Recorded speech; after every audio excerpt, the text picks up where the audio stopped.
자, 식민통치의 두 번째 시기는 1919년부터 이제 1930년대 초반까지 이어졌었던 민족 분열 통치입니다. 우리가 일제시대 지난 시간에 시작할 때 선생님이 일제시대는 세 개로 나눌 수 있다 이렇게 설명했죠. 그래서 하나는 무단 통치고, 하나는 이제 이 문화 통치, 하나는 민족 말살 통치라고 했는데, 선생님 근데 이거 문화가 아닌데요? 이렇게 되어 있죠.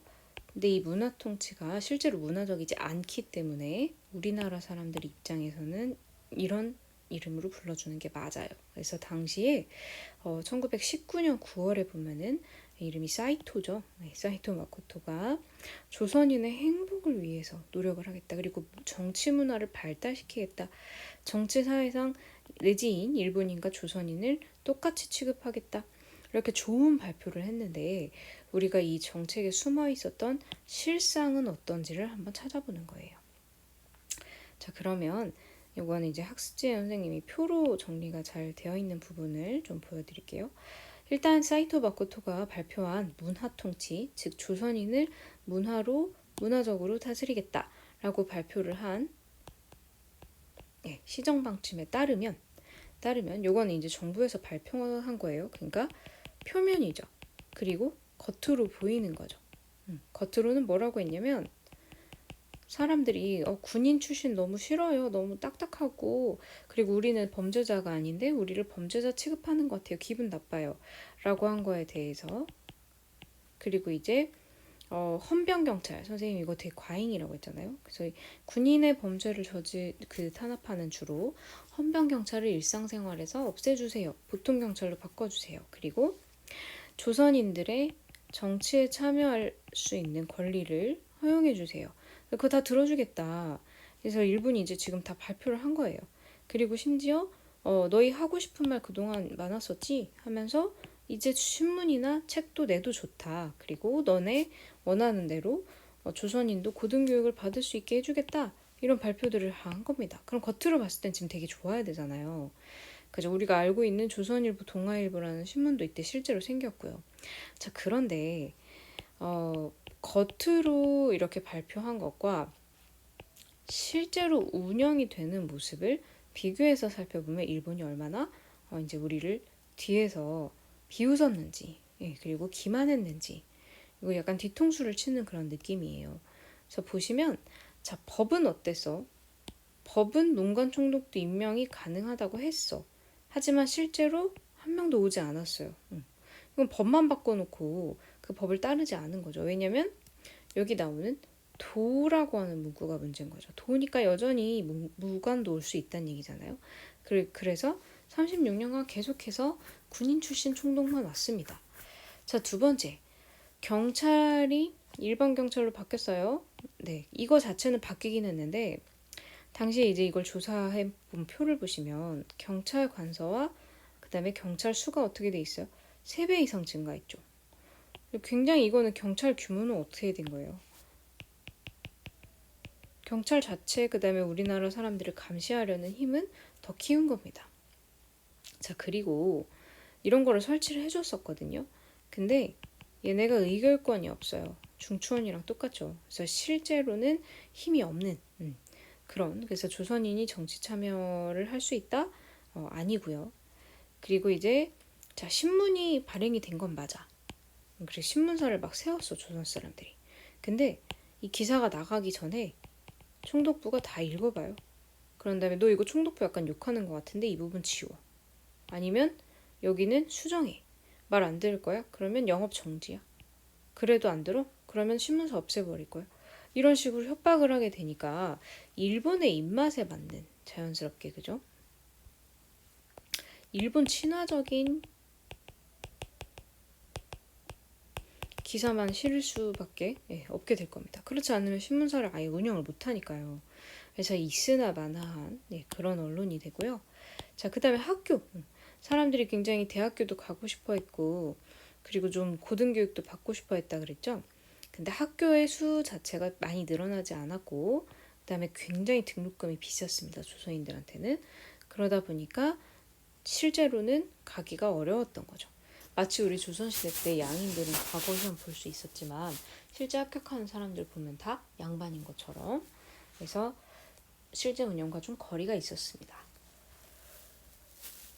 자, 이번에 보시면 문화통치의 본질은 무엇일까? 이렇게 물어보고 있는데, 이렇게 그러면 겉보기만 좋아 보이는, 그리고 실제로 성과도 없는 이런 문화통치를 왜 실시했을까?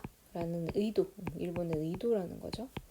그래서 3.1운동은 1910년부터 19년까지 무단 통치를 계속해서 겪던 우리 민족이 폭발한 거예요. 우리는 뭐 죽더라도 너네 밑에서 식민 지배를 받고 싶지 않다. 그리고 우리는 평화적으로 운동하겠다 하면서 이제 만세 시위를 하고 국제사회에도 알려지게 되면서 국제적으로도 비난을 일본이 많이 받았어요. 뭐 어떻게 통치를 했길래 저 조선 사람들이 저렇게 싫어하냐. 그리고 평화적으로 시위한 조선인들을 총독부에서 총을 쏘면서 그렇게 무력으로 저항했기 때문에 굉장히 일본의 어떤 위상이 좀 떨어져 있는 상황이었어요. 그래서 겉보기만으로도 좀 이제 좋아 보이는, 그리고 폭력적이지 않아 보이는 그런 정치 어떤 모션을 취해야 됐던 거죠. 그리고 이제 실제로 이렇게 해서 한국인에 대한 탄압과 감시를 더 강화를 하는 모습을 보여줍니다. 그래서 사복경찰이 돌아다닌다든지, 그 다음에 요거는 이제 의외로 연도가 잘 기억을 해두셔야 되는데 나중에 헷갈리거든요. 왜냐면 문화통치 기간인데 이제 이 기간에 치안유지법이 제정됐다는 게 처음엔 연결이 잘 안 돼요. 그런데 우리가 지난 차시 러시아 운동 배우면서, 러시아 그 혁명 배우면서, 러시아 혁명이 1차 세계대전 중간에 1917년에 일어났었잖아요. 그래서 이 1917년에 러시아 혁명이 이제 확산이 된 거예요. 그래서 1920년대가 되면 아시아에 이 러시아 혁명을 영향을 받아서 사회주의를 추종하는 사람들이 굉장히 많아졌어요. 그리고 이게 독립운동이랑도 연결이 되다 보니까 일본뿐만 아니라 한국에 있는 사회주의자까지 문제였던 거죠. 그래서 책에 보시면 이제 그 국채를 변형하거나 아니면 뭐 사유재산을 부인한다, 뭐 이런 움직임이 있으면 무조건 처벌하겠다라는 얘기가 이치안유지법입니다. 자, 일본은 그래서 이런 겉으로만 친절해 보이는 정책을 통해서 사실은 일본에 협조하는 세력을 양성하고 싶었던 거고요. 무조건 조선인들을 때리고 무력으로 지배하다 보니 오히려 조선인의 단합이 더 강해지는 그런 느낌을 받았어요. 그래서 오히려 일본 편을 만드는 게 더 빠르겠다라는 결론에 이르렀고, 재산이 있어서 좀 지킬 게 있다든지 아니면 지식인처럼 좀 조선에 영향력을 미칠 수 있는 사람이라든지 이런 사람들을 친일파로 포섭해서 민족을 둘로 가르려는 이런 지배체제로 전환을 하게 됩니다. 자, 밑에 나오는 3번과 뒤에 있는 4번은 경제적인 거예요. 우리 10년대 경제적인 거 두 개 기억나시죠? 토지주서 사업과 해사령. 그런데 20년대를 대표하는 이 프로젝트, 이제 14년인가 아니면 굉장히 길죠. 그래서 한자인데 산미는 여러분 생산할 때, 산부인과 할 때 그 낳다, 늘리다, 기르다 이런 뜻이 있죠. 그래서 무엇을 생산하는 거예요? 쌀을 생산하는 거예요. 근데 쌀 생산을 증가시키고 불리는 거죠. 그래서 자, 목적은 뭐였냐면 일본의 식량 문제 해결입니다. 왜냐면 선생님, 일본 왜 쌀이 부족해요? 일본이 1차 대전을 거치면서 공장을 많이 지었거든요. 그때는 기계가 모든 걸 다 할 수 없으니까 공장에 노동자가 많이 필요해요. 근데 노동자가 없으니까 이 사람들을 농촌에서 데려와요. 그럼 농사 짓던 사람들이 노동자가 된 거니까 농사가 안 되겠죠? 그래서 쌀이 없는 상태입니다. 따라서 식민지인 한국에서 쌀을 늘려서 가져가면 되겠다는 계산을 한 거죠. 근데 여러분, 그냥 쌀이 늘어나진 않고요. 일단 DNA를 좀 바꿔야 됩니다. DNA를 바꿔서 개량을 하고, 그 다음에 쌀은 물이 굉장히 중요해요. 그래서 물을 관리할 수 있는 시설, 저수지 같은 것들 있죠. 이런 것들. 그 다음에 농사 지을 수 있는 아예 땅을 넓혀야 되겠죠. 그래서 이런 것들을 통해서 이제 쌀 생산을 늘리는데 쌀 생산이 증가를 하긴 했어요. 근데 목표했던 것만큼은 안 된 거예요. 그래서 늘어나긴 했으나 예를 들면 50% 늘리려고 했으면 한 30%밖에 못 늘린 거예요. 그런데 이 증산량보다 더 많은 이제 쌀을 가져갑니다. 그럼 우리나라의 쌀은 어떻게 돼요? 적자가 나는 거죠.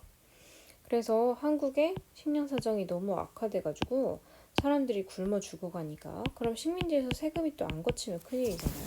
그래서 만주에서 잡곡이라는 거는 우리 쌀이 아닌 보리나 콩이나 이런 것들인데 여러분도 보리밥 싫어하잖아요, 그죠? 그래서 쌀보다 뭔가 영양분도 좀 낮고 그리고 소화에도 좀 어렵고 근데 이거를 실컷 농사지어서 쌀 늘려서 일본 사람들을 먹이고 우리나라 사람들은 쌀 생산 늘리는 거는 한국 사람들이 했는데 잡곡을 먹는 거죠. 게다가 대부분의 사람들이 이제 일본인들에게 땅을 빌려서 농사짓는 소작민이었잖아요. 소작농이었잖아요. 그래서 소작료 내는 데다가 이 증산에 들어간 이런 돈들을 다 낸 거예요. 그래서 정말 많은 사람들이 이때 진짜 힘들어했고요.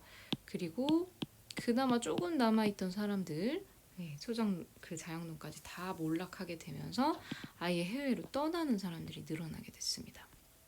그리고 빈부격차가 확대됐죠. 자, 그와 함께 이번에는 이제 회사령 1910년에 제정했었던 이 회사령을 폐지해요. 그래서 예전에는 우리 저 회사 차릴래요 하면은 일본 총독이 허가를 내줬어야 됐었는데 이거를 신고로 바꿉니다. 이거 신고 그냥 자기가 가게 만들고 공장 차린 다음에 신고만 하면 되는 거예요. 그럼 절차가 훨씬 더 간편해진 거죠. 그럼 선생님 왜 이거 그냥 두는 거예요? 약간 이제 이 기업가들을 키워줌으로써 민족을 분열하려는 의도도 있었고요. 그리고 이제는 일본 기업이 너무 커서 지금부터 회사를 운영한다고 해도 조선 사람들이 따라잡을 수가 없어요. 그런 자신감도 있고요. 그리고 이 회사령 법적 절차가 복잡하다 보니까 뭐 일본인이 국내에 와가지고 회사를 차리는데도 약간 번거로웠던 거죠. 그런 이유로 겸사겸사 이제 10년대에 제정했었던 이 회사령을 폐지합니다. 자, 요거는 시대를 구분하는 어떤 기점이 되기 때문에 회사령이 있었다. 그럼 무단통치 시기가 되는 거고 없어졌다. 그러면 문화통치 시기가 되는 거라서 굉장히 출제할 때 보기로 많이 나오는 내용입니다. 두 번째는 관세인데요. 우리 조일통상장정을 개정하면서 그때 수입품 가격을 높여서 국산품 가격을 보호하기 위해 관세를 설정해 놨었어요. 그런데 이제 일본인들이 지배를 하고 있으니까 이 일본 수입품이 들어오는 거를 가격을 더 방어할 필요가 없겠죠.